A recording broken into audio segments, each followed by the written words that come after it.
L'avenir de la halle au blé à Clermont semble compromis. Pour des raisons budgétaires, de nombreux élus du département souhaitent voir le projet mis entre parenthèses. L'élu en charge du dossier, Serge Lèbre, s'est trouvé en minorité aujourd'hui. Il est avec nous sur ce plateau pour parler de ce dossier. Merci d'être là sur Clermont Première. Merci de m'avoir invité. Déjà, première explication, ce projet de halle au blé dont on a beaucoup parlé, où visiblement le calendrier était globalement fixé. Pourquoi aujourd'hui un certain nombre d'élus, une majorité visiblement, veulent mettre ce projet entre parenthèses? Écoutez, historiquement, ce projet a été en permanence instrumentalisé par les uns et par les autres, que ce soit en interne ou en externe.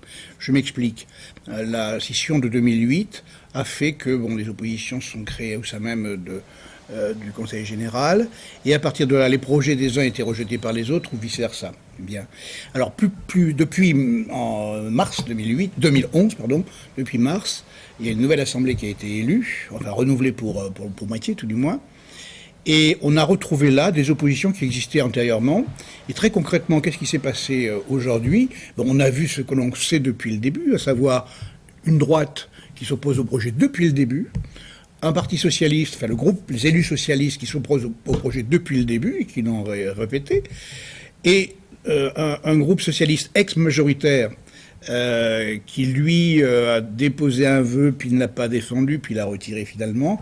Et enfin, le vœu que j'ai déposé, parce que je n'avais pas d'autre solution pour que le débat ait lieu, et qui a été effectivement mis en minorité. Est-ce qu'aujourd'hui, le département, selon vous, aurait les moyens financiers de mener un tel projet? Écoutez, je crois que tout projet, tout département a à faire des choix.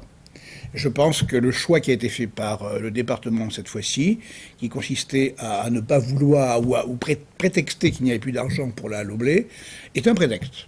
C'est un prétexte parce qu'on aurait pu effectivement dégager les fonds nécessaires, d'autant que pour 2012, je ne demandais plus, après analyse, d'inscription budgétaire. Donc les inscriptions budgétaires ne pouvaient couvrir que sur 2013 et 2014, c'est-à-dire autour d'1,5 million à chaque fois, ce qui n'est quand même pas la mer à boire pour un département. Et donc, on avait les moyens, s'il y avait eu le choix, la volonté politique de le faire. Donc là, aujourd'hui, le projet est officiellement mis entre parenthèses, le temps de retrouver un peu de santé financière, on va dire, ou un peu plus d'argent pour, en tout cas, le mener à bien. Pour vous, il n'est pas seulement mis entre parenthèses, vous considérez qu'il est carrément enterré? Mais oui, c'est le discours officiel que de dire qu'il est mis entre parenthèses. Mais c'est de l'enfumage, c'est une manœuvre de diversion, parce que à qui fera-t-on croire, par exemple, que dans un an, puisque c'est l'affaire du fameux moratoire d'un an, à qui fera-t-on croire que l'an prochain, la situation financière se sera arrangée, alors qu'on sait très bien que le plus probable, c'est une aggravation de la situation économique, financière et sociale. À qui fera-t-on croire que d'un seul coup, touché par la grâce, par exemple, les socialistes et la droite, d'un seul coup, se rallieraient à ce type de projet? C'est évidemment impensable. On va repréciser, bien sûr, puisqu'on ne l'a pas fait depuis le début, que ce projet de réhabilitation de la halle au blé a pour vocation, en tout cas, d'en faire un lieu culturel, de diffusion et de production culturelle. Aujourd'hui, Serge Lèbre, quelle décision politique vous avez décidé de prendre à la suite de cette mise en minorité?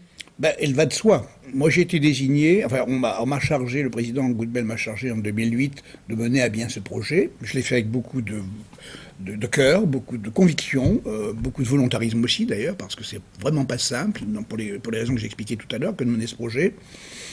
Je me trouve maintenant sur le projet qui m'est entre les mains. Je vous rappelle des architectes Vincent Espeller, c'était quand même des belles pointures clermontoises, ceux qui sont chargés par exemple de la rénovation de l'opéra municipal.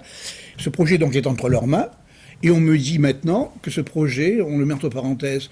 J'en tire les conclusions, c'est-à-dire que j'ai démissionné immédiatement de cette charge, à la fois de vice-président chargé du patrimoine et des pôles culturels clermontois, parce que cette mission est vidée de son sens. Donc vous démissionnez de votre poste. Pourquoi avoir mis en balance votre poste? Est-ce qu'on ne peut pas vous reprocher du coup d'un peu personnaliser le débat et de faire tourner le débat autour de vous et de votre personne?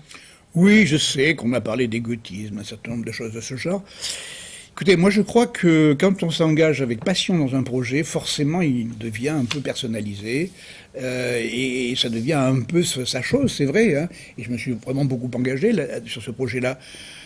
Pour autant, j'ai tout à fait conscience des autres enjeux du département, des difficultés financières, à tel point d'ailleurs que, initialement, on devait inscrire 8,5 millions sur 2012, puis ensuite on a négocié. Vous aviez accepté de phaser un peu sur plusieurs années. Absolument, et on en était arrivé à une non-inscription en 2012. Donc on ne m'explique pas qu'il n'y avait pas les moyens de le faire, parce que je ne demandais rien en 2012, pour 2012. Serge Leb, merci d'être venu sur le plateau de Clermont Première.